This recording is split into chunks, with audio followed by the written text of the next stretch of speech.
हम नेताओं की बात करें तो जनता के बीच बहुत से ऐसे नेता हैं जिनके अपराध की बात होती है, जिनके बाहुबल की बात होती है, जिनकी तमाम चीज़ों की बात होती है, लेकिन जनता जो सबसे बड़ी मांग ये करती है कि हमारी राजनीति में पढ़े लिखे नेताओं की, पढ़े लिखे लोगों की ज़रा कमी नज़र आती है। एक गुण होता है जो व्यक्ति जन्म से लेकर के आता है, नेतृत्व की भावना और सामाजिक न्याय की भावना, या देश के साथ और समाज के साथ क्या अच्छा करना, क्या अच्छा होना चाहिए, वो जन्म से लेकर के आता। मुझे लगता है कि उसको बीच में कभी भी पढ़ा करके या दे करके नहीं किया जा सकता है। आप डॉक्टर हैं, आप विधायक हैं, उत्तर प्रदेश की जब स्वास्थ्य व्यवस्था की बात होती है तो आप इसको कैसे देखते हैं? देखिए, हम लोगों ने बहुत बार उत्तर प्रदेश की विधानसभा में अपने राजनीतिक मंच से भी इस बात को कहा कि देश को अगर मुफ्त में चाहिए तो स्वास्थ्य और शिक्षा की सुविधा मुफ्त में चाहिए। स्वास्थ्य और शिक्षा सरकार मुफ्त कर दे और उनको अवसर दे तो मुझे लगता है कि बहुत कुछ बदलाव हो जाएगा। समाजवादी पार्टी की तरफ से जिस तरह से डीएनए को लेकर ब्रजेश पाठक पर हमला किया गया, उस चीज़ को आप कैसे देखते हैं? क्योंकि अखिलेश यादव स्वयं इस बात को मान चुके हैं कि जो भाषा का प्रयोग किया गया वो सही नहीं थी। ये शुरू भारतीय जनता पार्टी के लोगों ने किया कि ये तो समाजवादी पार्टी के डीएनए में है, इनका डीएनए खराब है। तो ये सवाल शुरू किया भारतीय जनता पार्टी ने, और यहाँ पर क्रिया प्रतिक्रिया का नियम जो एक प्राकृतिक नियम है वही लागू हो रहा है। किसी ने नहीं सोचा था कि इतना बड़ा परिवर्तन सीटों में देखने को मिलेगा। बीजेपी 400 पार के नारे की बात करती थी। एक मध्यम क्लास का व्यक्ति है, वो समझने लगा कि संविधान किस तरीके से खतरे में है। उत्तर प्रदेश की भारतीय जनता पार्टी की सरकार अगर एक भी नियुक्तियों में अगर आरक्षण अधिनियम 1994 की धारा 1 की उपधारा 6 का अनुपालन कराया हो तो मैं राजनीति से संन्यास ले लूंगा। BSP supremo Mayawati, Sapa supremo Akhilesh Yadav और योगी आदित्यनाथ, इन तीनों में बेहतर मुख्यमंत्री कौन रहा? अखिलेश यादव जी। 2027 में पीडीए कितना सफल होगा? 2027 में भारतीय जनता पार्टी को 100 सीटों के आसपास समेटेंगे हम। नमस्कार दोस्तों, स्वागत है आपका टीवी 24 नेटवर्क में और मैं हूं अजय सिन्हा। लोग राजनीति को लेकर तमाम तरह के सवाल खड़े करते हैं। राजनीति को लेकर सवाल होते हैं, नेताओं को लेकर सवाल होते हैं, और एक बड़ा सवाल आता है जब भी चुनाव पास आते हैं, चुनाव पास ना भी हो तो एक सवाल जनता की तरफ से निकल के आता है कि कब हमारी राजनीति में पढ़े लिखे नेताओं का आना होगा। यानी कि तमाम तरह के नेताओं के जो आपराधिक इतिहास है, तमाम तरह की बातें हैं नेताओं को लेकर, तमाम तरह के बाहुबलियों की बात होती है, लेकिन इस बीच सबसे बड़ा सवाल रह कर उठता है कि हमारी राजनीति में पढ़े लिखे नेताओं की कमी है। लेकिन कुछ हमारी राजनीति में ऐसे नेता हैं जो बेहद पढ़े लिखे हैं, कुछ इंजीनियर हैं, कुछ डॉक्टर हैं, और कुछ रिटायर्ड अधिकारी भी हैं जो राजनीति में जोर आजमाइश करते हुए नजर आते हैं। इसी तरह समाजवादी पार्टी के विधायक हैं प्रतापगढ़ की रानीगंज सीट से डॉक्टर आर.के. वर्मा जी, जो पेशे से डॉक्टर हैं और राजनीति में हैं। तो जाहिर सी बात है, जनता का वो सवाल कि राजनीति में पढ़े लिखे लोग कब आएंगे, तो हमारे आज के पॉडकास्ट में डॉक्टर आर.के. वर्मा मौजूद हैं, जो कि बेहद पढ़े लिखे हैं और विधायक हैं और जनता की आवाज़ सदन में उठाते हैं और सदन के बाहर भी लगातार जनता से मुलाकात करते रहते हैं। बहुत बहुत स्वागत है डॉक्टर साहब आपका। बहुत धन्यवाद आपका। मैंने शुरुआत में इसीलिए इस बात को रखा क्योंकि ये बात लगातार उठती रहती है। अगर हम नेताओं की बात करें तो जनता के बीच बहुत से ऐसे नेता हैं जिनके अपराध की बात होती है, जिनके बाहुबल की बात होती है, जिनकी तमाम चीज़ों की बात होती है, लेकिन जनता जो सबसे बड़ी मांग ये करती है कि हमारी राजनीति में पढ़े लिखे नेताओं की, पढ़े लिखे लोगों की ज़रा कमी नज़र आती है। लेकिन जब आपको देखते हैं या आप जैसे और नेताओं को देखते हैं जो बेहद पढ़े लिखे हैं, पेशे से डॉक्टर हैं और लगातार जनता का उनको प्यार भी मिलता रहता है और जो ज़रूरी मुद्दे होते हैं वो सदन में उठाते हुए नज़र आते हैं। आप डॉक्टर हैं और राजनीति में आए, लेकिन शुरू से आपका जीवन कैसा रहा? शुरू से ही राजनीति में आने का मन था? इस पे कुछ अपने थोड़ा बारे में बताएं। देखिए, मैं एक गरीब परिवार से, गरीब किसान परिवार से हूँ। मेरे पिताजी प्राथमिक विद्यालय में अध्यापक, और एक प्राथमिक विद्यालय के अध्यापक के पास क्या हो सकता है अपने बच्चों को देने के लिए, आप समझ सकते हैं। जो हमारे यहाँ का सिस्टम है, कितनी सैलरी होती है, क्या सुविधा दे सकता है। निश्चय ही उन्होंने कलम की ताकत को बताया और उस कलम की ताकत को पाने के लिए हम लोगों ने शिक्षा की तरफ अपने कदम आगे बढ़ाए और परिवार के आशीर्वाद से, समाज के बुजुर्गों के आशीर्वाद से, गुरुजनों के आशीर्वाद और प्रेरणा से हम सब लोगों ने एक लंबी यात्रा जीवन में तय करी। जो सवाल आज आपने किया, जब मैं पहली बार विधायक हो गया और अपने जन्मस्थली के पास जहाँ से मेरी जो है मिडिल क्लास की एजुकेशन हुई थी, वहाँ पर अग्रही समाज के एक बहुत बड़ी सामूहिक शादी का कार्यक्रम था और उसमें मुंबई से कई उद्योगपति आए थे जो वहाँ से माइग्रेटेड थे। तो उन लोगों ने यही सवाल किया जो आपने किया कि उन्होंने कहा कि आप तो डॉक्टर हैं और बहुत कम हम लोग देखते हैं कि पढ़े लिखे लोग इस तरह से आते हैं, और आपको आज हमने सुना तो विश्वास नहीं हुआ कि एक डॉक्टर इतनी अच्छी सामाजिक और राजनीतिक बात कर सकता है। कब से आपके मन में ये विचार आया? तो मैंने उनको उदाहरण दिया कि मैं इलाहाबाद विश्वविद्यालय का जब बीएससी का छात्र था और उस समय से 1992 से हम लोग छात्र हितों को लेकर के लगातार आंदोलन करते थे, जिसमें कई बड़े बड़े आंदोलन हुए। आज जो पिछड़ी जातियों को 5 वर्ष का जो उम्र में जो रिलैक्सेशन जो मिलता है वो हम लोगों के मूवमेंट की देन रही है। 92 के दिसंबर के महीने में दिल्ली में तत्कालीन परिवार कल्याण मंत्री सीताराम केसरी जी होते थे, उनके घर का घेराव किया था, जंतर मंतर पार्क में जाकर के आंदोलन किए थे, वहाँ से गिरफ्तारी हुई थी और शरद यादव जी ने छुड़वाया था, उन्होंने लोकसभा में उठाया था। तो मैंने जब उसका संदर्भ दिया तो वहीं पर एक गुरु जी थे टंडन जी, जिन्होंने मुझे पढ़ाया था, तो उन्होंने कहा कि माननीय विधायक जी, मैं आज आपको विधायक जी बोलूं या राकेश बोलूं? मेरा नाम राकेश वर्मा। तो मैंने कहा कि गुरुजी अच्छा लगता कि आप मुझे राकेश कहते तो मुझे ज़्यादा अच्छा लगता, मैं आज भी वही हूँ जो पहले था। तो बोले कि आप सच नहीं बता रहे हो, मैं आपको बताऊँ कि कब से आपके मन में राजनीति की बात आई थी, मैं गुरु हूँ इसलिए बता सकता हूँ। तो उन्होंने सार्वजनिक रूप से बताया कि जब आप कक्षा 6 में एडमिशन यहाँ पर लिए थे तो मैंने अपनी मर्जी से एक छात्र को क्लास का मॉनिटर बना दिया और जैसे ही उसको बता दिया कि आज ये मॉनिटर होगा, थोड़ी देर के बाद आप प्रिंसिपल के पास पहुंचते हो और कहते हो कि गुरुजी टंडन सर ने आज बहुत गलत काम किया है। उनका वो मेरा वो उस समय का वो लैंग्वेज थी। तो बोले कि अरे क्या हुआ, टंडन सर ने क्या गलत काम कर दिया? तो मेरे द्वारा प्रिंसिपल को बताया गया कि उन्होंने अपनी मर्जी से ऐसे क्लास मॉनिटर बना दिया। क्लास मॉनिटर या तो वो छात्र बने जो सबसे अच्छा अंक पाने वाला टेस्ट में हो, पढ़ने में हो, और या तो चुनाव करा करके क्लास मॉनिटर बनाया जाए। तो उन्होंने तुरंत टंडन सर को बुलाया, 2-3 और अध्यापक आ गए और उस एक मजाकिया माहौल बना कि एक छात्र इस तरह की शिकायत लेकर के आया है, भाई टंडन सर को बुलाया जाना चाहिए। तो तुरंत उन्हें बुलाया गया। तो मेरे सामने ही कहा गया कि आपने बहुत बड़ा अपराध किया और आपने जो है इस चेले से नहीं पूछा कि किसको क्लास का मॉनिटर बनाया जाना चाहिए और आपने अपनी मर्जी से बता दिया। आपकी शिकायत करने आया है कि या तो आप जो है टेस्ट ले करके सबसे ज़्यादा अंक पाने वाले को आप जो है क्लास में मॉनिटर बनाइए और या तो चुनाव करा के बनाइए। तभी मुझे लगा कि एक दिन ये नेता बनेगा। तो आपके अंदर वो बात तब से थी और मैं समझ गया था। आज मैं इस बात को बता रहा हूँ। तो ये कुछ चीज़ें होती हैं कि व्यक्ति जन्म से लेकर के पैदा होता है। आप सड़क पर जा रहे हो, कुछ भी अनुचित हो रहा है तो एक व्यक्ति होता है मुड़ करके देखता है और चला जाता है, दूसरा कहता है नहीं नहीं भाई हमें रुकना है, हम गलत नहीं होने देंगे, मेरे सामने ऐसा नहीं हो सकता। तो यह एक गुण होता है जो व्यक्ति जन्म से लेकर के आता है।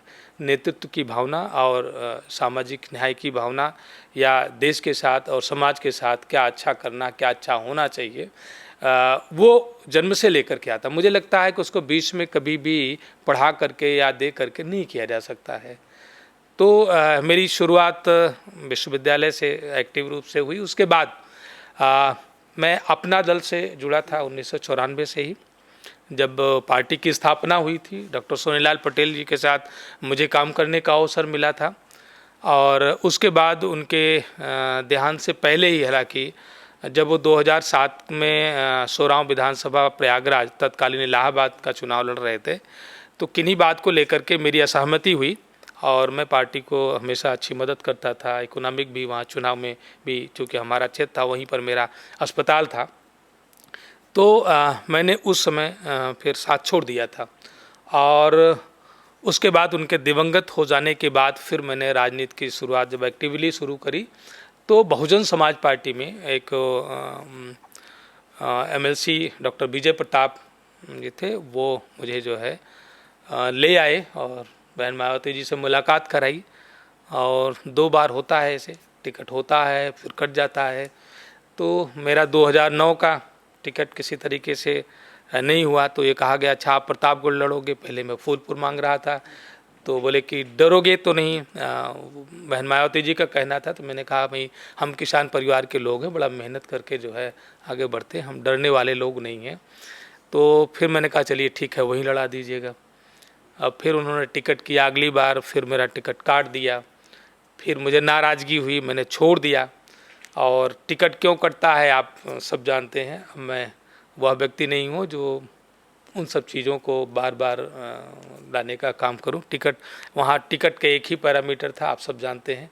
हो सकता है उस पैरामीटर को मैंने पूरा ना किया, मुझे 2 साल डिक्लेयर करके रखा गया, अंत में कुछ और डिमांड हुई। तो हम लोग ना तो अवैध कारोबारी थे, ना कोई राजनीति की विरासत लेकर के आए थे कि मनचाहा हम किसी को अनुदान दे सकते थे।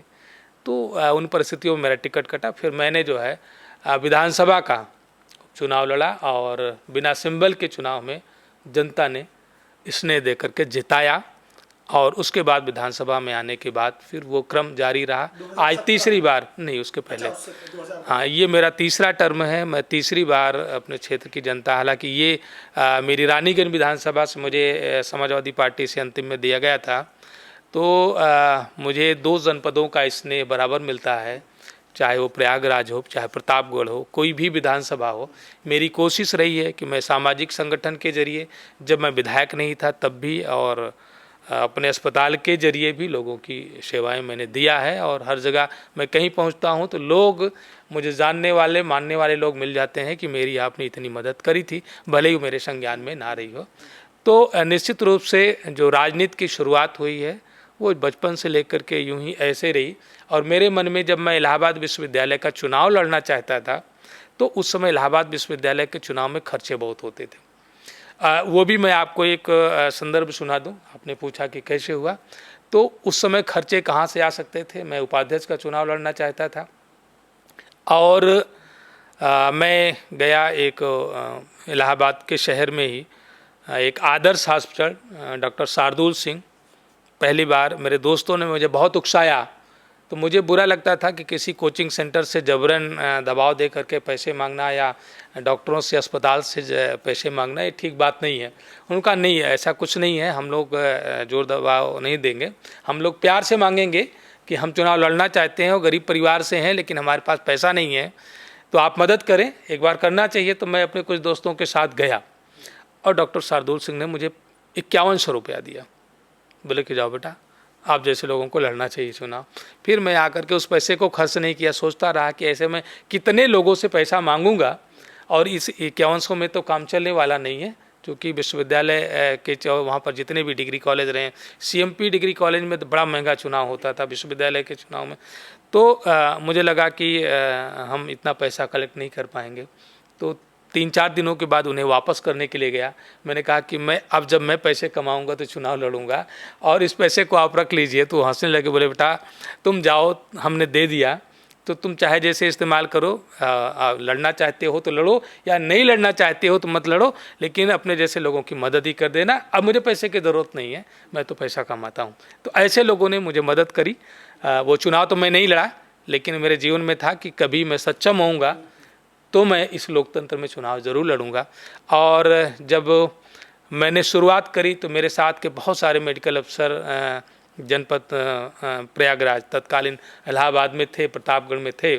और वो शाम को लौटने के बाद उनकी पूरी कोशिश होती थी कि राजनीति में बहुत गंदगी है। चूँकि वो दौर आपको याद है, जो बात आप कह रहे हैं, माफियाओं का दौर होता था। तो बहुत सारे लोग, किसी भी राजनीतिक पार्टी में उस समय का माहौल अलग था, किसी एक राजनीतिक पार्टी की बात नहीं है, सभी लोगों में ऐसे ऐसे चेहरे होते थे कि उनकी बहुत अच्छी शैक्षिक योग्यता नहीं होती थी और उनका कार्य करने का तरीका दूसरा होता था, तो लोग कहते थे कि राजनीति में इतनी गंदगी है, आप क्यों जा रहे हो, अपनी अच्छी खासी प्रैक्टिस आप खराब करोगे और नुकसान करोगे और दोनों चीज़ें नहीं हो सकती हैं। तो मैं लोगों को एक ही जवाब देता था, भैया आपको लगता है कि राजनीति गटर हो गई है, राजनीति में बहुत गंदगी आ गई है, तो आप अपना योगदान करो ना, मैं ना लड़ूँ तो आप लड़ो, मैं लड़ाऊँगा। तो लेकिन सफाई करने के लिए किसी को तो आगे आना पड़ेगा, अन्यथा आप ये नहीं कह सकते हो कि राजनीति में गंदगी है। तो लोग समझते, फिर मैंने अपना काम जारी रखा और आज आप लोगों के बीच में हूँ। तो अभी तो आप समाजवादी पार्टी से विधायक हैं और विधायक का शेड्यूल बड़ा बिजी रहता है, तो प्रैक्टिस अभी करते हैं कि नहीं करते हैं? देखिए, यह प्रकृति का दिया हुआ एक हुनर है और जब भी मैं 2-4-6 दिनों में अगर अस्पताल में गया तो मेरी कोशिश होती है कि एक बार मरीजों को देख लूं, उनकी शक्ल देख लूं, उनके बीच में बैठ जाऊं। और कुछ ऐसे भी लोग होते हैं जो अभी तक इंतज़ार करते हैं कि कोई भी कितना ही हम उसको सुपर स्पेशलिस्ट बैठा दें, लेकिन वो कहेगा कि एक बार विधायक जी को मैं ज़रूर दिखाना चाहूँगा, उनको उनके सामने ज़रूर जाना चाहूँगा। तो मुझे भी अच्छा लगता है कि अभी भी अगर एक आम मरीज़ जो मुझ पर विश्वास करता था, एक गरीब महिला अगर मेरा हाथ पकड़ करके अभी भी ये कह सकती है कि विधायक जी ये देखना है, डॉक्टर साहब ये देखना है, इस मेरे मरीज़ को देखना है, तो मुझे लगता है कि ठीक है, अभी मैं ठीक हूँ, मेरे कार्य व्यवहार में बदलाव नहीं आया है और इस बीच को परखने के लिए मैं अस्पताल में जाता भी हूँ और जब समय है तो मैं ज़रूर बैठता हूँ। अन्यथा बहुत सारी जिम्मेदारियाँ होती हैं, अगर आप 30 दिन का देखेंगे तो मुझे लगता है कि एक हफ्ते भी आप अस्पताल ना जा पाएँ। बहुत बार होता है, विधानसभा चल रही है, समितियों की बैठकें हैं, कार्यक्रम पार्टी के लगे हैं, आपके सामाजिक कार्यक्रम लगे हैं, तो समयाभाव हो जाता है। निश्चित रूप से जनप्रतिनिधि होने के बाद जनप्रतिनिधि समय का दरिद्र हो जाता है, उसको अपने परिवार के लिए और बाकी अपने व्यवसाय के लिए समय नहीं मिल पाता। उत्तर प्रदेश जनसंख्या के लिहाज से सबसे बड़ा राज्य है और किसी भी राज्य में सबसे पहली जो ज़रूरत होती है वो होती है वहाँ की स्वास्थ्य व्यवस्था। आप डॉक्टर हैं, आप विधायक हैं, उत्तर प्रदेश की जब स्वास्थ्य व्यवस्था की बात होती है तो आप इसको कैसे देखते हैं? देखिए, हम लोगों ने बहुत बार उत्तर प्रदेश की विधानसभा में अपने राजनीतिक मंच से भी इस बात को कहा कि देश को अगर मुफ्त में चाहिए तो स्वास्थ्य और शिक्षा की सुविधा मुफ्त में चाहिए। स्वास्थ्य और शिक्षा सरकार मुफ्त कर दे और उनको अवसर दे तो मुझे लगता है कि बहुत कुछ बदलाव हो जाएगा, क्योंकि ये दो सुविधाएं ऐसी हैं कि इसके अभाव में बहुत अच्छी प्रतिभाओं का दमन हो जाता है और जिससे उस केवल परिवार का ही नुकसान नहीं होता है बल्कि पूरे समाज और देश और राष्ट्र का होता है। सपोज कि एक गरीब परिवार है और हम उसको स्वास्थ्य की सुविधा ना दे पाए और वो बीमारी का इलाज कराने के लिए निजी अस्पताल में गया और अपनी कीमती ज़मीन को गिरवी रख करके बेच करके किसी तरीके से अगर परिवार की जान बचाया, तो उसकी जो बाकी की जनरेशन है, बाकी के जो परिवार है, उनकी शिक्षा सफ़र कर जाती है। तो स्वास्थ्य खराब होने से शिक्षा सफ़र कर रही है और शिक्षा निःशुल्क ना होने की वजह से हर चीज़ प्रभावित हो जाती है। तो मेरा मानना है कि अभी जो उत्तर प्रदेश में जो हेल्थ का जो इंफ्रास्ट्रक्चर है वो बहुत ही खराब है। अभी आप किसी भी अस्पताल में चले जाएंगे तो आपको डॉक्टर वहाँ पर एक छोटी सी पर्ची लिख करके दे देता है और सरकार दावे करती है कि हम सभी दवाइयाँ सभी पीएचसी से लेकर के डिस्ट्रिक्ट हॉस्पिटल और मेडिकल कॉलेज के हॉस्पिटल या जितने रिसर्च सेंटर, सुपर स्पेशलिटी के सेंटर हैं, हम वहाँ तक मुहैया करा रहे हैं। ये दावे तो करती हैं, लेकिन हमने अभी उत्तर प्रदेश की विधानसभा में इसी पर सवाल उठाया था कि छोटी पर्ची कब बंद होगी और सरकार अपने तरीके से स्टिंग ऑपरेशन क्यों नहीं कराती या उसकी मॉनिटरिंग क्यों नहीं कराती कि जितने मरीज देखे जा रहे हैं आप उन मरीजों को अपने सरकारी अस्पताल के मेडिकल स्टोर से निःशुल्क दवाइयाँ नहीं उपलब्ध करा पा रहे हो, सर्जिकल इंस्ट्रूमेंट्स नहीं उपलब्ध करा पा रहे हो, जो ऑपरेशन से संबंधित जो इम्प्लांट्स आदि लगने होते हैं उसको आप निःशुल्क नहीं मुहैया करा पा रहे हो। अब इस समय medical supply corporation Uttar Pradesh में दवाइयाँ और सर्जिकल इंस्ट्रूमेंट मुहैया कराने की जिम्मेदारी ले लिया है। पहले ये काम विभाग करता था, अब मेडिकल सप्लाई कॉरपोरेशन में एक आईएएस बैठता है। सरकार को विभाग के, स्वास्थ्य विभाग के, हेल्थ विभाग में जितने भी डॉक्टर थे, डॉक्टरों पर भरोसा नहीं रहा। डॉक्टरों को वह पद ना दे करके उसने सप्लाई कारपोरेशन बना दिया और कारपोरेशन में एक IAS को बैठा दिया। ठीक है, आपको लगा कि वो बहुत समझदार हैं, बहुत ज़्यादा योग्यता है, अच्छा कर लेंगे। लेकिन तब से भ्रष्टाचार कम नहीं हुआ, बल्कि भ्रष्टाचार और बढ़ गया। हर वर्ष आप देखते हैं कि किसी न किसी जनपद में अधोमानक में, अभी 3 दिन पहले भी आप लोगों ने खबर छापी होगी, अधोमानक में दवाइयाँ पकड़ी जाती हैं। कुछ इतनी गुणवत्ताहीन खराब दवाइयाँ होती हैं जो जानलेवा साबित होती हैं। और मेडिकल सप्लाई कारपोरेशन केवल अधोमानक में बनी हुई दवाइयों की, क्योंकि वहाँ पर अपने लोगों को उसे टेंडर देना है, बड़े बड़े घोटाले हो रहे हैं। अधोमानक की दवाइयाँ आ जाती हैं और मरीजों तक वितरित हो जाती हैं। कभी इत्तेफाक से जो ड्रग इंस्पेक्टर के द्वारा सैंपल कलेक्ट कर लिया गया और उसकी टेस्टिंग कराई गई तो पता चला दवाइयाँ अधोमानक में हैं। उसकी रिपोर्ट होती है तो शासन से एक निर्देश जाता है कि अभी उसका वितरण रोक दीजिए। लेकिन सरकार ने कभी भी वह टेंडर किसने कराया, किस कंपनी की दवा है, जो मैन्युफैक्चरिंग यूनिट है, उस फार्मा कंपनी पर कभी कोई कार्रवाई नहीं होती, उसके खिलाफ कोई कार्रवाई नहीं होती, FIR करके जेल नहीं भेजा जाता है, जो इतने बड़े पैमाने पर देश के नागरिकों के स्वास्थ्य के साथ या उनकी जान के साथ खिलवाड़ करते हैं। और मेडिकल सप्लाई कारपोरेशन इम्प्लांट्स की खरीद नहीं करता है, वो डिमांड अपने अनुसार क्रिएट करवाता है।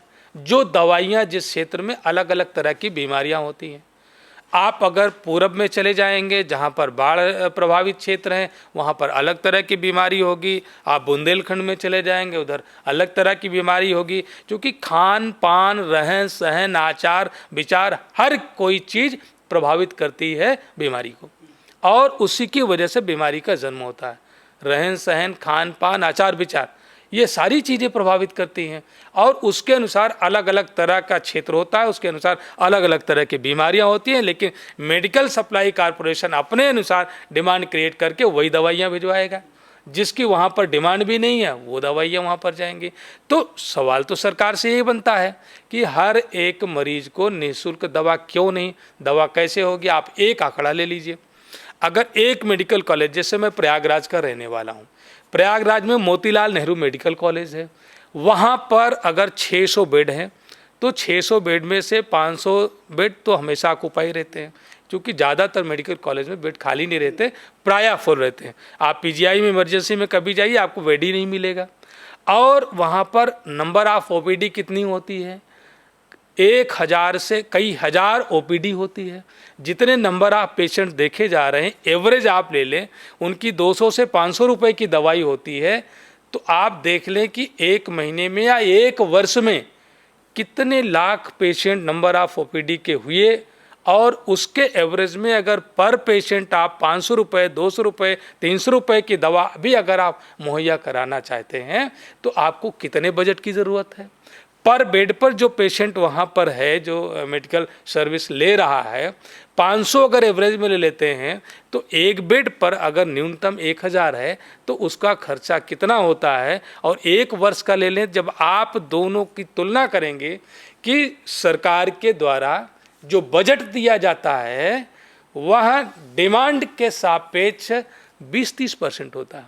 सरकार पैसा खर्च करती है अनावश्यक कार्यों में, सरकार पैसा वहाँ नहीं खर्च करती जहाँ जो देश के नागरिकों की जो मूलभूत सुविधाओं में जो खर्च करना चाहिए वहाँ नहीं खर्च करती है।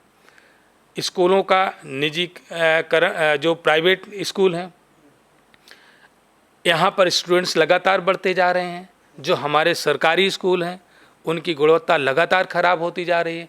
ना आप क्वालिटी ऑफ एजुकेशन का ध्यान देंगे, ना आप क्वालिटी ऑफ हेल्थ सेक्टर में हेल्थ सर्विस पर ध्यान देंगे।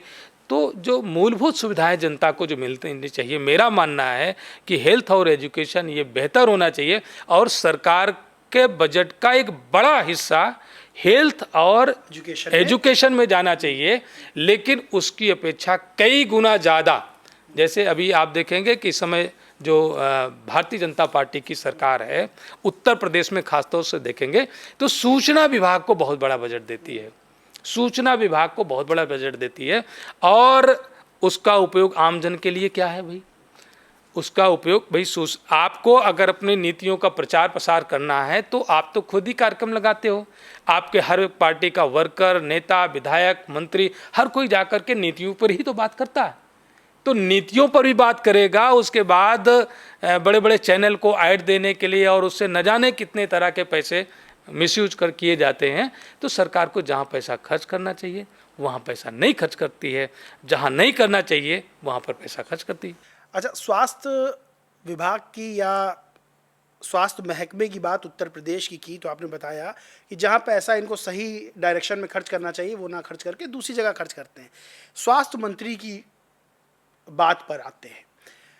दरअसल उत्तर प्रदेश में राजनीति में इस वक्त समाजवादी पार्टी और भारतीय जनता पार्टी, या यूँ कहें कि ब्रजेश पाठक जो उप मुख्यमंत्री भी और स्वास्थ्य मंत्री भी हैं, इनमें डीएनए को लेकर बड़ी बहस है। अब चूंकि आप राजनीतिक एक पर्सनालिटी हैं तो सवाल ये बनता ही बनता है कि ये जिस तरह से एक दूसरे पर आरोप लगाए जा रहे हैं, जिस तरह की भाषा का, देखिए राजनीति में कहते हैं कि मतभेद हो मनभेद ना हो, जो भाषा की शुचिता है, भाषा की गरिमा है और जो भाषा का दायरा है वो बना रहना चाहिए। लेकिन जिस तरह से भी पिछले दिनों देखा गया कि समाजवादी पार्टी की तरफ से आरोप लगाया जाता है ब्रजेश पाठक पर और भारतीय जनता पार्टी पर कि डीएनए की बात हमेशा करते हैं, कभी वो सपा प्रमुख के डीएनए की बात करते हैं तो कभी पूरी पार्टी के डीएनए की बात करते हैं।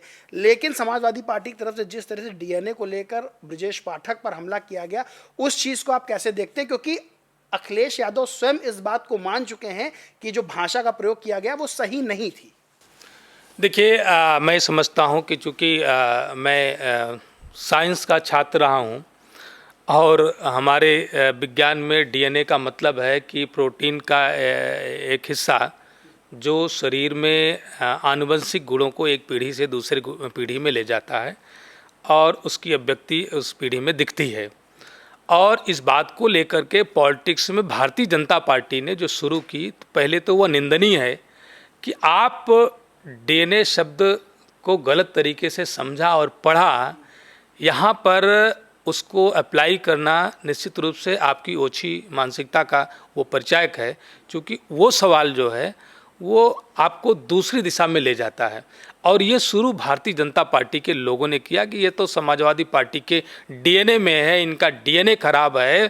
तो ये सवाल शुरू किया भारतीय जनता पार्टी ने और यहाँ पर क्रिया प्रतिक्रिया का नियम जो एक प्राकृतिक नियम है वही लागू हो रहा है। जब आपने शुरू किया तो उसकी प्रतिक्रिया में मैं मानता हूँ कि कुछ अमर्यादित चीज़ें आई हैं, लेकिन वह आपकी क्रिया की प्रतिक्रिया में आई हैं जो कि स्वभावता होती हैं। और उस पर माननीय राष्ट्रीय अध्यक्ष ने कहा कि मैंने जो एक्स पर पोस्ट करने वाले को हमने जो है ये निर्देश दे दिया है कि अपनी मर्यादा का ख्याल रखें और इस तरीके की पोस्ट ना करें, तो इतना काफ़ी है। लेकिन इसके बावजूद भी लगातार एक्स पर कुछ न कुछ लिखा जाना, फिर भी उप मुख्यमंत्री जी की तरफ से, उनकी पार्टी की तरफ से, तो निश्चित रूप से इससे लगता है कि आप उस पर रुकना नहीं चाहते, और रुकना नहीं चाहते तो मुझे लगता है कि फिर उस पर तो जवाब देना पड़ेगा और हम लोगों को भी जवाब देना पड़ेगा कि भारतीय जनता पार्टी का वाकई डीएनए खराब है। ये कहना पड़ेगा। भारतीय जनता पार्टी का डीएनए कहें या उप मुख्यमंत्री जी का डीएनए कहें या जो भी समाजवादी पार्टी के डीएनए पर सवाल कर रहे हैं, तो मैं तो यही कहूँगा कि वो लोग, उन लोगों के डीएनए में लोकतंत्र विरोधी डीएनए है, उनका डीएनए आरक्षण विरोधी डीएनए है, उनका डीएनए सामाजिक न्याय का विरोधी डीएनए है, उनका डीएनए पीडीए का विरोधी डीएनए है। मैं तो ये कहूँगा। और ये व्यवहार में भी आप देख सकते हैं, हम उस डीएनए को परिभाषित कर रहे हैं। हमने डीएनए को परिभाषित किया कि डीएनए व्यक्ति के शरीर में, उसकी कोशिकाओं में एक प्रोटीन का वह अंश है जो एक पीढ़ी से दूसरी पीढ़ी में आनुवंशिक गुणों को लेकर के जाता है। तो आप उससे उसके कार्य, उसका व्यवहार, फिनोटाइप, जीनोटाइप, ये दोनों चीज़ें देखी जाती हैं। तो आपका जो कार्य व्यवहार है, जो लोग आज डीएनए को लेकर के समाजवादी पार्टी पर सवाल कर रहे हैं, तो मैं तो कहूँगा कि आपका कार्य बताता है कि आपका डीएनए खराब है। आपका डीएनए आरक्षण विरोधी है, आपका डीएनए दलित विरोधी है, आपका डीएनए पिछड़ा विरोधी है, आपका डीएनए अल्पसंख्यक विरोधी है और आपका डीएनए भारत के संविधान का विरोधी है। इस बात को हम कह रहे हैं। अब आपको जवाब देना चाहिए।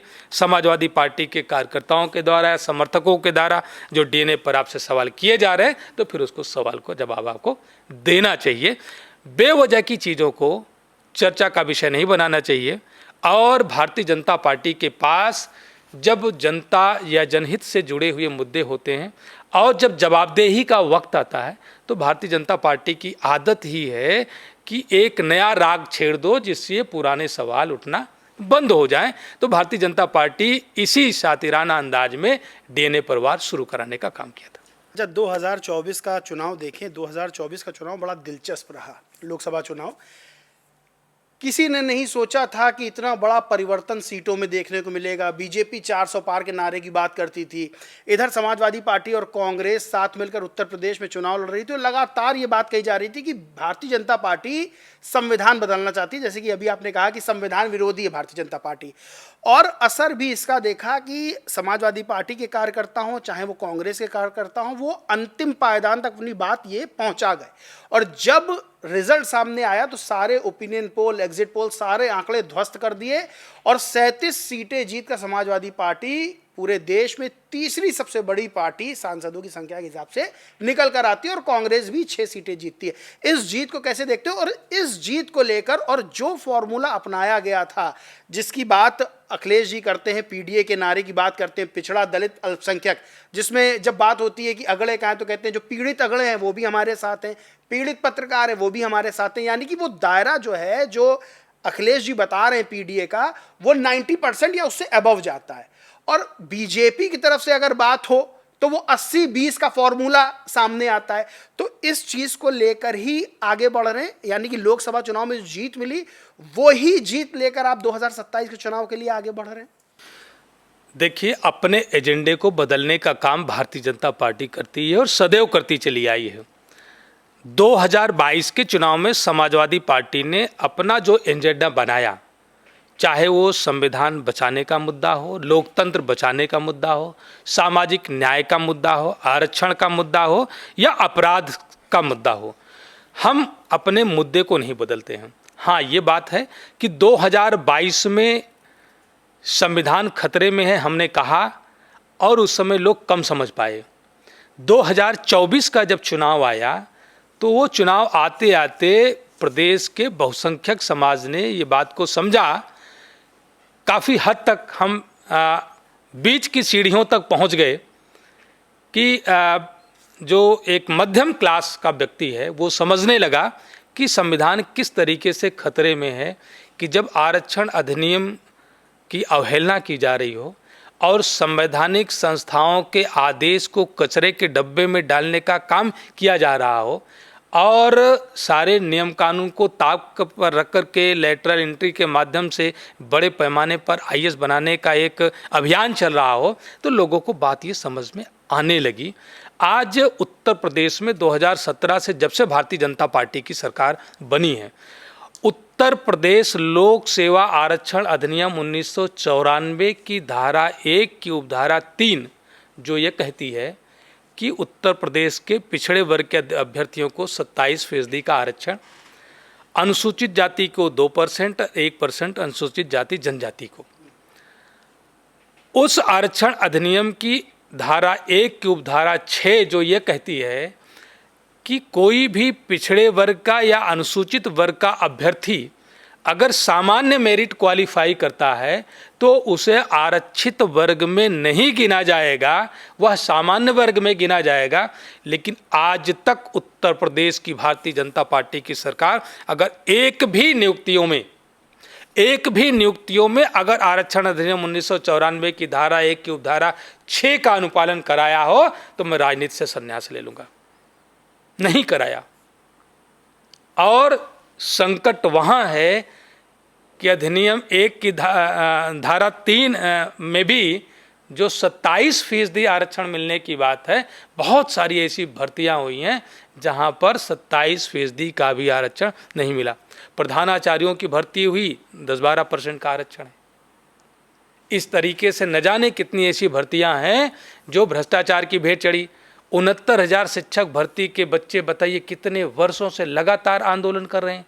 एक चुनाव बीत गया, पूरी सर्दी पूरी गर्मी यहाँ पर जो है रहे, महिलाएं आंदोलन में रही, पुलिस ने लाठी चार्ज किया, उनके हाथ टूट गए और न जाने कितनी कार्रवाइयाँ हुई। वो कोर्ट गए, कोर्ट ने आदेश किया। जब राष्ट्रीय पिछड़ा वर्ग आयोग में वो गए, राष्ट्रीय पिछड़ा वर्ग आयोग ने बाकायदा 15 दिन की कोर्ट लगाई और सभी अधिकारियों को तलब किया और एक आदेश जारी किया कि 6800 कुछ यह अभ्यर्थी ऐसे हैं जो जिनकी कट ऑफ मेरिट के अनुसार इनको अध्यापक बन जाना चाहिए था, लेकिन विभाग के अधिकारियों के कारण या उनकी दुर्भावना की वजह से वो शिक्षक अभी तक नहीं बन पाए। सरकार तत्काल उन्हें शिक्षक बना करके जिम्मेदार अधिकारियों के खिलाफ दंडात्मक कार्रवाई करे।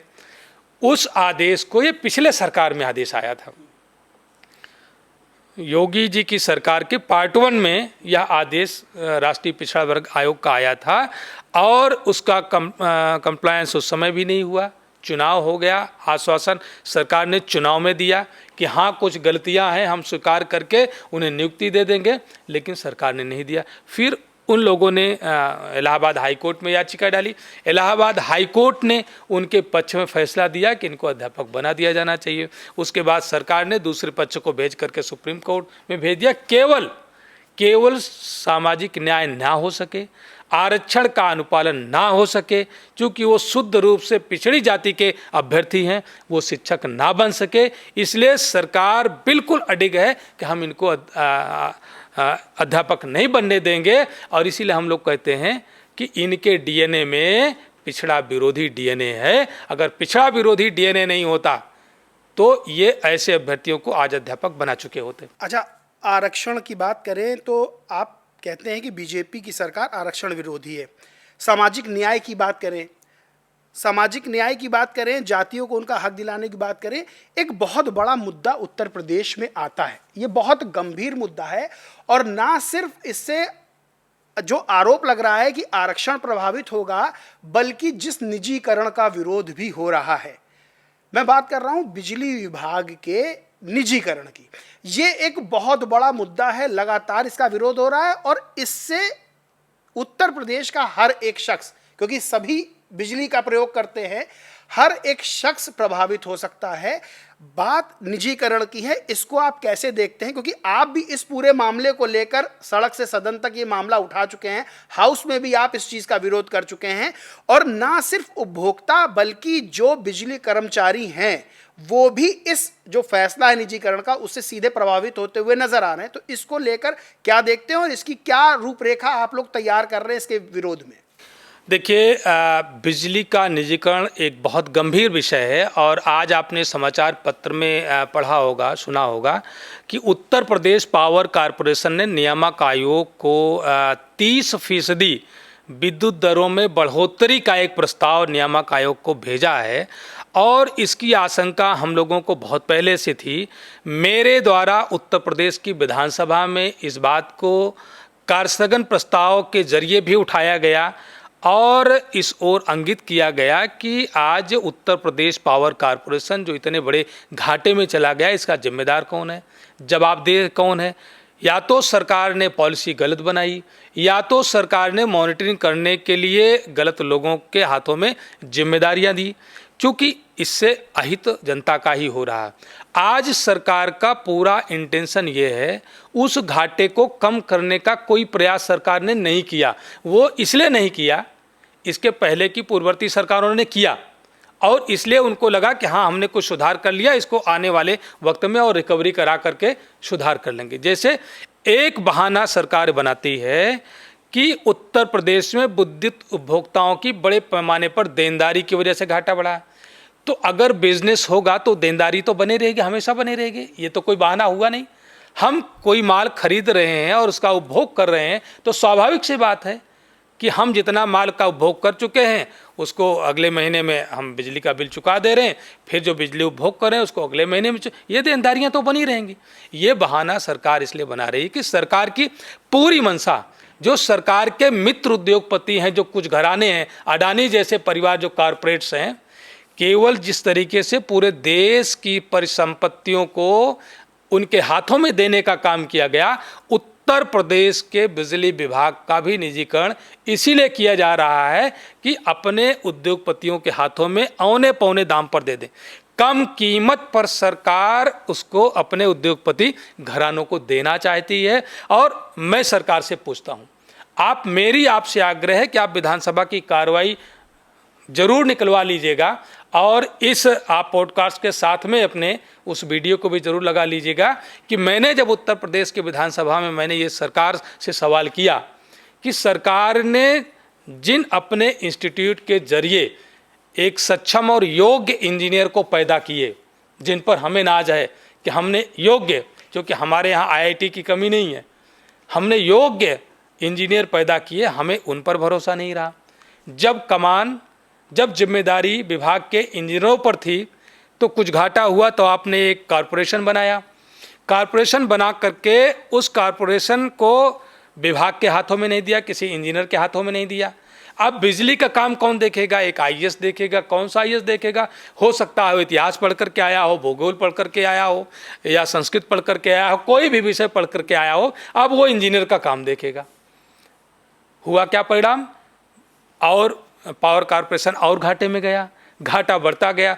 घाटा कम करने के लिए आपने कोई प्रभावी कदम नहीं उठाए। उसके पीछे आपकी मंशा थी कि इसका बहाना बना करके हमें कहेंगे कि भाई कॉरपोरेशन लगातार घाटे में जा रहा, अब हम इसका निजीकरण करने जा रहे हैं। मैं पूछता हूं, आपको अपने इंजीनियर पर भरोसा नहीं, आपको अपने आईएएस पर भरोसा नहीं, क्या जो कॉरपोरेट आएंगे, जो बड़े बड़े उद्योगपति घराने जो आएंगे, औने पौने दाम पर पूरे प्रदेश के बिजली विभाग को जब लेंगे तो उनके पास कोई अलादीन का चिराग होगा कि कोई जादुई छड़ी होगी कि सब कुछ बदल जाएगा, घाटा खत्म हो जाएगा, सुविधाएं बेहतर हो जाएंगी? सुविधाओं को बेहतर करने के लिए अच्छे इंजीनियर को, अच्छी मॉनिटरिंग, अच्छा अनुश्रवण होना चाहिए। क्या ये माना जाए कि सरकार अपनी जिम्मेदारियों से पल्ला झाड़ रही है? केवल सरकार अपने उद्योगपतियों के हाथों इस विभाग को बेचने के लिए, उनको फायदा पहुंचाने के लिए हमारे उत्तर प्रदेश के एक एक नागरिक के हितों के साथ धोखा करने जा रही है, उनकी जेब पर डाका डालने की तैयारी करवा रही है। क्योंकि जब आप पूरे देश में देख लें, जहाँ जहाँ भी आप मुंबई का देख लें, जहाँ पर निजीकरण हुआ है, आपके यहाँ से बिजली बिल की दरें कितनी ज़्यादा हैं। तो बिजली की दर जब बढ़ाएगी निजी कंपनी आएगी, तो उद्योगपति घराने जब आएंगे तो सरकार और हमारे जैसा जनप्रतिनिधि ये बोलेगा कि भाई ये तो निजी हाथों में है, प्राइवेट में है, प्राइवेट में हमारा कोई दखल नहीं है। यह संपत्तियाँ कैसे बनी? बिजली विभाग का जो इतना पूरे प्रदेश का जो इंफ्रास्ट्रक्चर है, ये कैसे बना? प्रदेश के एक एक नागरिक की गाढ़ी कमाई से बना है। टैक्स हम सभी देते हैं। सरकार का जो बजट आता है, अगर एक लोग कहते हैं कि टैक्स तो केवल व्यापारी देता है, वो केवल बेवकूफ़ बनाने का काम करते हैं। व्यापारी टैक्स नहीं देता है, व्यापारी बीच का बिचौलिया है। उस व्यापारी का माल कौन खरीदता है? अगर आज हम डीजल पेट्रोल पर लगने वाला टैक्स हम दे रहे हैं, उसको जीएसटी के दायरे में सरकार इसीलिए नहीं लाती कि कई गुना ज़्यादा वसूलना है, तो वह टैक्स एक आम आदमी देता है, चाहे वो बेरोजगार हो, चाहे वो मनरेगा का मजदूर हो, चाहे वो किसान हो, वह खरीदता है। अगर 100 रुपये का 95 रुपये का अगर पेट्रोल है तो उसमें 60 रुपये का टैक्स कौन दे रहा है? वह आम आदमी दे रहा है। वो इंडियन ऑयल और भारत पेट्रोलियम नहीं दे रहा है, वो अडानी की ऑयल कंपनी नहीं दे रही। वो तो टैक्स जनता से लेकर के बिचौलिए का काम करते हैं और टैक्स चोरी कराने का काम करते हैं, और फिर वो बैंकों से बड़ा बड़ा ऋण लेते हैं और सरकार उसको माफ़ करने का काम करती है। एक सवाल मैं आपके जरिए सरकार से ज़रूर करना चाहूँगा। अभी जो उत्तर प्रदेश पावर कॉरपोरेशन ने 19,600 करोड़ का जो घाटा 2025-26 के बजट तक का जो दिखाया है, सरकार ने बड़े बड़े उद्योगपतियों का, जिनका मैं नाम ले रहा हूँ, किसी का नाम लेकर के मैं उनकी गरिमा नहीं बढ़ाना चाहता, क्योंकि मेरी नज़र में वो व्यवसायी हैं, मेरी नज़र में वो व्यवसाय करने वाले लोग हैं, देश के शुभचिंतक नहीं हैं। और ऐसे लोगों को जिन्होंने बैंकों से बड़े बड़े ऋण लिए, उनका कभी 20,000 करोड़ 30,000 करोड़ का कर्जा माफ़ करने का काम सरकार करती है। लेकिन छोटा सा ऋण, अगर आपको घाटा हुआ है तो छोटा सा कर्जा है, और उस कर्जे से लाभान्वित होने वाला प्रदेश का एक एक उपभोक्ता होगा। उसी में एक क्राइटेरिया बना करके जो गरीब बीपीएल परिवार हैं उन्हीं का कर्जा आप माफ़ कर देते, उन्हीं का बिजली का बिल माफ़ कर देते, बहुत थोड़ी सी धनराशि से सब कुछ अच्छा हो जाता। लेकिन आप बहाना बना करके पूरी संपत्ति को, जो देश के प्रदेश के एक एक आदमी की गाढ़ी कमाई से बनाई हुई संपत्तियां, उसको कम से कम कीमत में अपने उद्योगपतियों को देने की तैयारी कर रहे हैं, इसलिए इस पर विचार नहीं कर सकते। अच्छा, एक आरोप और लगता है, वो आरोप विपक्ष के द्वारा भी लगता है कि भारतीय जनता पार्टी आरक्षण के खिलाफ है। अब आरक्षण को कैसे खत्म करना है, चीज़ों का निजीकरण कर दो। देखिए, मैं आपको बताऊं कि भारतीय जनता पार्टी की सरकार की जो पॉलिसी है उसमें खास तौर से आप देखें, रेलवे से लेकर के देश का, जैसे उत्तर प्रदेश में सबसे बड़ा विभाग आप देखेंगे तो आपका पीडब्ल्यूडी और जो ऊर्जा का होता है, ऊर्जा से एक एक व्यक्ति जुड़ा है, पीडब्ल्यूडी से एक एक व्यक्ति जुड़ा है। उसी तरीके से अगर पूरे देश में अगर एक विभाग को देखेंगे तो रेलवे विभाग देश का सबसे बड़ा विभाग है, जिसकी सबसे ज़्यादा नेटवर्किंग है और सबसे ज़्यादा मैन पावर की ज़रूरत उसमें होती है। और जब से भारतीय जनता पार्टी की सरकार आई है, खास तौर से क्लास 3 क्लास 4 की जो सरकारी विज्ञप्तियां थी वो सब रोक दी गई, सरकारी भर्तियां ही बंद करवा दी गई। आप समझ सकते हो कि देश कहाँ जा रहा है। एक तरफ केवल कुछ गिने चुने लोग जो सरकारी पद पर रह करके जो बड़ी बड़ी सैलरी उठा रहे हैं, 2 लाख से ज़्यादा की सैलरी उठा रहे हैं, और बाकी का पूरा जो मैन पावर है वो क्लास 3 क्लास 4 बंद करके उसको आउटसोर्सिंग के माध्यम से वो बेचारा 10,000 रुपये में जीवन यापन करेगा। पहले अगर एक रेलवे का 4th क्लास एम्प्लॉय भी होता था तो उसको 40 से 50,000 रुपये महीने की तनख्वाह मिलती थी, और उस तनख्वाह से यहाँ का जो स्टेट कर्मचारी होता तो कहता था भाई सेंटर वाले तो हमसे क्लास 3 वाले जो है क्लास 4 वाले क्लास 3 से ज़्यादा पा रहे हैं, ये लोग बोलते थे। और उस पैसे से कम अपने बुजुर्गों की दवाई कराता था, बच्चों की पढ़ाई कराता था। आज उसी पद पर जब इसका निजीकरण हो रहा है, जब रेलवे कारपोरेट के हाथों में, अडानी जैसे उद्योगपतियों के हाथों में जा रहा, रेल उनके जैसे लोगों के हाथों में जा रही है, प्लेटफार्म उनके जैसे हाथों में जा रहा, प्लेटफार्म टिकट की कीमत 2014 के पहले बड़े बड़े स्टेशनों पर 5 रुपये थी, आज की तारीख में 50 रुपये हो गई। तो जैसे ही निजीकरण हुआ 5 के बजाय 50 रुपये हो गया। क्या देश के लोगों की आर्थिक समृद्धि इतनी आ गई? मनरेगा के मजदूरों की मजदूरी 10 गुना बढ़ गई क्या?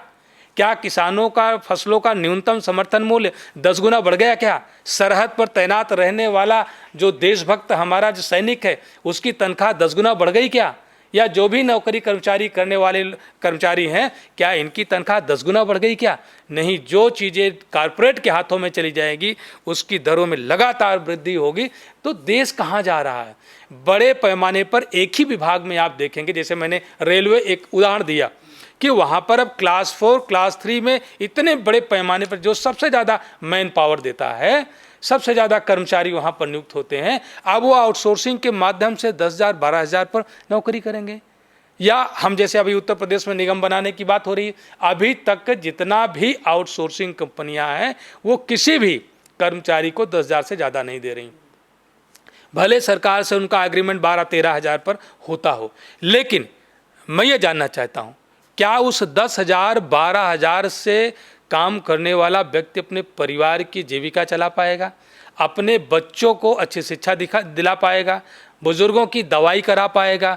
उनके लिए और संसाधन जुटा पाएगा? ये तो देश को आप एक बड़े वर्ग को, एक बड़े बहुसंख्यक समाज को आप दीनहीन दशा में लेके जाना चाहते हो, गुलामों की जैसी उनको जीवन जीने के लिए मजबूर करना चाहते हो। और कुछ गिने चुने लोगों की आर्थिक समृद्धि इतनी ज़्यादा है कि उससे देश में एक बहुत बड़ी खाई पैदा होगी। क्योंकि ये हमेशा जो है, जो centralisation of money and power की पॉलिसी होती है, यह एक तानाशाह की पॉलिसी होती है और देश इससे बढ़ता है। गरीब और अमीर के बीच में दूरी बहुत बढ़ती है। एक तो हमारे देश का सिस्टम यही गलत है कि क्लास 4 और क्लास 1 के बीच में सैलरी का जो इतना डिस्टेंस है, ये नहीं होना चाहिए, ये गलत है, ये गलत है, गलत पॉलिसी है। मैं इसकी निंदा करता हूँ, क्रिटिसाइज करता हूँ। क्लास 1 और क्लास 4 के बीच में जो इतना डिस्टेंस है, ये नहीं होना चाहिए।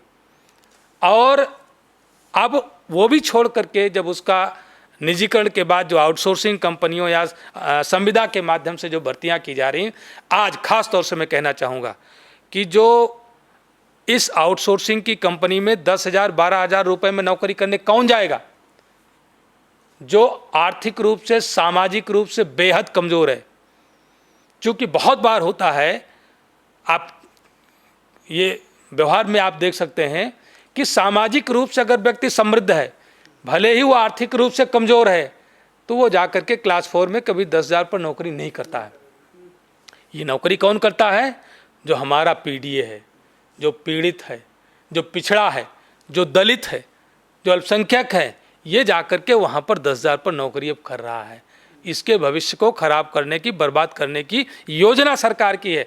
क्योंकि अगर ये नहीं होता तो यही पीडीए वहाँ पर आज 40 से 50,000 रुपये सैलरी उठाता और उस पैसे से अपने बच्चों की पढ़ाई, बुजुर्गों की दवाई कराता। अब ये इनके साथ धोखा करने का काम सरकार कर रही। इसीलिए सरकारी विज्ञप्तियां न निकाल कर, ये हर जगह आप देख लीजिए, उत्तर प्रदेश में जितने विभाग हैं, आप सभी परिवहन में ड्राइवरों को देख लीजिए, सब आउटसोर्सिंग पर रखे जा रहे हैं। किसी भी, हर एक विभाग है जहां ड्राइवर की ज़रूरत है। कोई ऐसा विभाग नहीं है जहां पर ड्राइवर की ज़रूरत, सरकारी ड्राइवर की ज़रूरत ना हो। लेकिन अब वो सरकारी पद पर ना चयन करके, विज्ञप्तियां ना निकाल करके उनको आउटसोर्सिंग के माध्यम से ले रहे हैं और उनका भविष्य खराब करने का काम किया जा रहा है। अच्छा डॉक्टर साहब, कुछ छोटे छोटे सवाल हैं, उसके जल्दी से मुझे जवाब दीजिएगा। बढ़िया नेता कौन है, राहुल गांधी, अखिलेश यादव या प्रधानमंत्री नरेंद्र मोदी? अखिलेश यादव जी। अच्छा, 2027 में सपा और कांग्रेस साथ में मिलकर चुनाव लड़ेंगी? इंडिया गठबंधन साथ में चुनाव लड़ेगा, जिसका नेतृत्व समाजवादी पार्टी करेगी उत्तर प्रदेश में। अगर हम मुख्यमंत्रियों की बात करें तो BSP supremo Mayawati, Sapa supremo Akhilesh Yadav और योगी आदित्यनाथ, इन तीनों में बेहतर मुख्यमंत्री कौन रहा? माननीय अखिलेश यादव जी। 2027 में पीडीए कितना सफल होगा? 2027 में भारतीय जनता पार्टी को 100 सीटों के आसपास समेटेंगे हम। 100 सीटों के आसपास समेटेंगे, मतलब पूरी तैयारियां हो गई हैं। 2024 वाला जो रिजल्ट था उत्तर प्रदेश में, वही मैंने आपको कहा कि 2024 में हम मिड स्टेप तक आए थे और अब हमारा पीडीए, लोकतंत्र खतरे में है, संविधान खतरे में है, आरक्षण खतरे में है। अब हम उस मिड स्टेप से जाकर के गरीबों के बीच तक हम पहुंच चुके हैं। लोगों को पता चल गया है कि भारतीय जनता पार्टी हमें किस तरीके से बर्बाद कर रही है। अच्छा, आपका सब राजनीतिक जीवन देखते हैं, सफ़ेद कुर्ते पजामे में सदरी वदरी डाल के, लेकिन लाइफ में और भी पक्ष होते हैं। एंजॉय कैसे करते अपनी लाइफ को? देखिए, सच बात तो ये है कि व्यक्ति जब राजनीतिक हो जाता है, और आप राजनीतिकों के जीवन के बारे में आप देखेंगे, जिसने भी सामाजिक और राजनीतिक दायित्वों को संभाला, सबसे बड़ी समस्या पैदा होती है कि वह अपने निजी जीवन, अपने परिवार के लिए वह समय नहीं दे पाता है और इस संकट का सामना उसे करना पड़ता है। ये त्याग कहें, ये कुर्बानी कहें, उसे देना ही पड़ेगा। क्योंकि हर किसी का परिवार चाहता है कि शाम को सबके साथ बैठ करके चाय पिएं, बच्चों को, परिवार को कहीं मनोरंजन कराने के लिए ले जाएं, लेकिन ये संभव नहीं हो पाता एक राजनीतिक व्यक्ति के लिए। तो राजनीतिक व्यक्ति के जीवन में समय की दरिद्रता आ जाती है और उस दरिद्रता का सबसे ज़्यादा प्रभाव उसके परिवार पर और उसके अपने निजी जीवन पर पड़ता है। फिल्में देखते हैं आप? जी हाँ, फिल्में देखता हूँ। कौन सा एक्टर? अभी मैंने फूले देखा।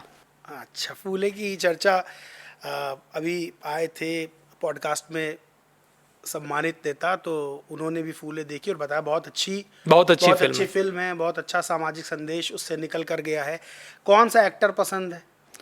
देखिए, मैं एक्टर नहीं पसंद करता हूँ, मैं एक्टिंग पसंद करता हूँ। किसकी और किसी के भी मैं किसी एक एक्टर का वो नहीं कभी वो नहीं बढ़ाता हूँ, ना किसी को डिमोरलाइज करता हूँ। बहुत बार मैं देखता हूँ कि किसी फिल्म में उनकी एक्टिंग, जैसे गोविंदा को देखा तो किसी फिल्म में बहुत अच्छी एक्टिंग लगी, फिर किसी में लगाया कि ये तो जो है बेवजह का जो है वो क्या कहते हैं जो दूसरा इनका काम शुरू हो गया, तो जो इनका अच्छा हीरो का जो था वो अलग था, लेकिन कॉमेडियन का काम वो अलग। तो हो सकता है हमें कॉमेडियन ना पसंद आए, लेकिन एज ए हीरो मुझे अच्छा लगा हो। तो एक्टिंग जो है कभी कभी किसी मैं एक्टिंग पसंद करता हूँ कि किस फिल्म में किसकी एक्टिंग बहुत अच्छी रही है, किसकी एक्टिंग नहीं अच्छी रही है, तो वो मैं ज़्यादा पसंद करता हूँ। बाकी अच्छे हीरो के रूप में चाहे वो आमिर खान जी हों, अमिताभ बच्चन जी हों, और क्या कहते हैं बाकी नीचे सभी लोगों को, अब तो ज़्यादातर इस समय इतनी व्यस्तता रहती है कि नए हीरो को तो वाकई हम लोग नहीं पहचान पाते, नहीं जान पाते, लेकिन फिल्में देखते हैं, पुरानी और नई दोनों ही देखने की कोशिश करते हैं कि उसमें है क्या। लेकिन आज के दौर में जो फिल्में बन रही हैं वो कोई सामाजिक संदेश नहीं दे रही हैं। लगभग 99% फिल्में जो है हमारे जैसा व्यक्ति हो, कोई ज़रूरी नहीं है कि मैं जो बात कह रहा हूँ वो सबके लिए लागू हो या हर कोई उससे सहमत हो, लेकिन मेरी नज़र में पहले फिल्में बनती थी, फिल्में समाज का एक आईना होती थी, और उस आईने में एक संदेशा होता था कि समाज में ये आईना है और ये समाज में संदेशा है कि ये समाज को करना चाहिए, ऐसा हो रहा है। लेकिन आज वो बेतुकी चीज़ें, उनका थीम कुछ समझ में नहीं आता है कि आखिर ये फिल्म किस लिए बनी है। फूले फिल्म का जिक्र मैंने इसलिए किया कि फूले फिल्म अभी मैंने देखी। फूले फिल्म आपके इतिहास का एक आईना है, और उस समय आप सोचे कि जब हमारे इस देश में एक ऐसी कुप्रथा थी, कुरीति थी, जिसमें महिलाओं को पढ़ने की आज़ादी नहीं थी, और ख़ास तौर से एक वर्ग विशेष जिसको हम शूद्र कहते हैं, आज का बहुसंख्यक समाज है, उसको संपत्ति रखने, शिक्षा लेने का अधिकार नहीं था।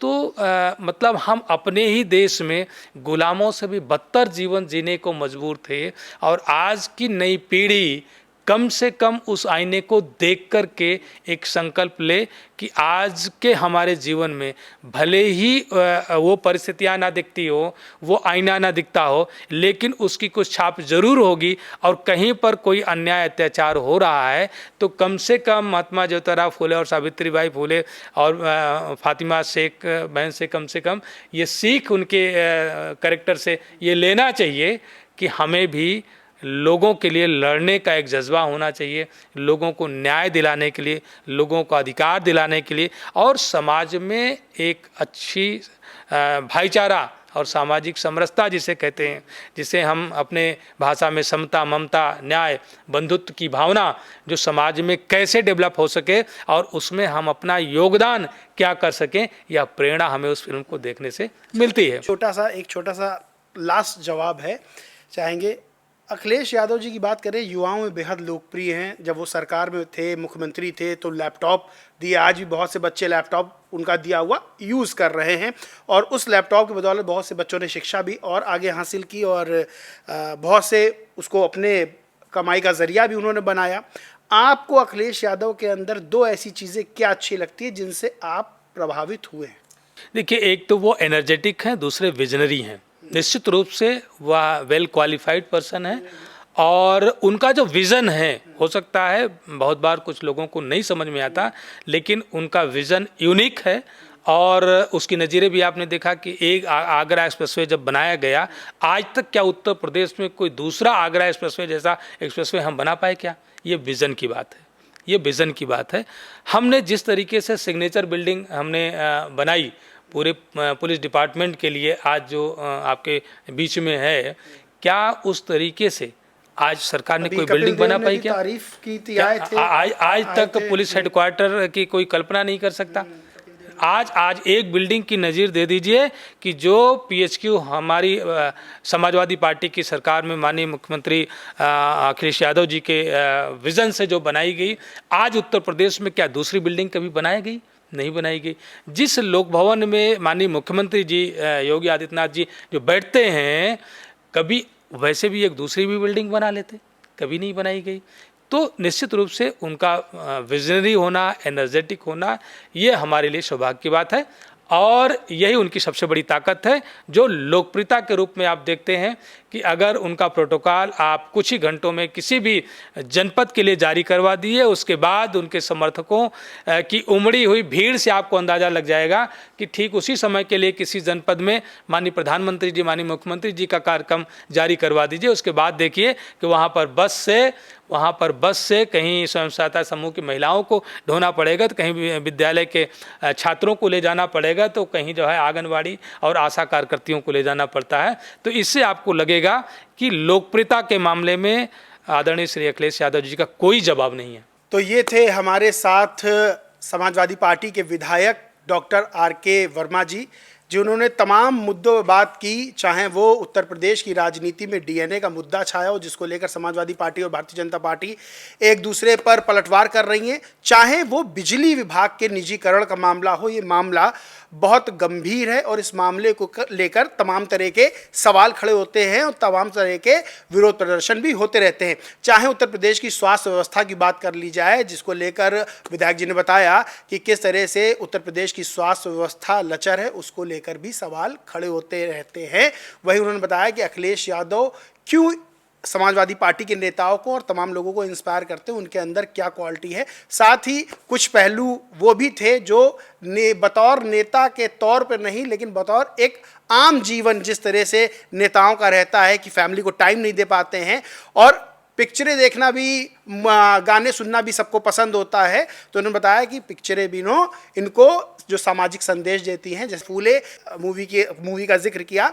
तो इन तमाम मुद्दों पर बात हुई। बहरहाल इस बातचीत में बस इतना ही। ये बातचीत आपको कैसी लगी कमेंट बॉक्स में ज़रूर बताएं। वीडियो को लाइक करें, चैनल को सब्सक्राइब करें और सबसे बड़ी बात यह है कि आप कमेंट बॉक्स में बताइए कि आगे आपको किस शख्सियत के साथ ये पॉडकास्ट देखना है। धन्यवाद।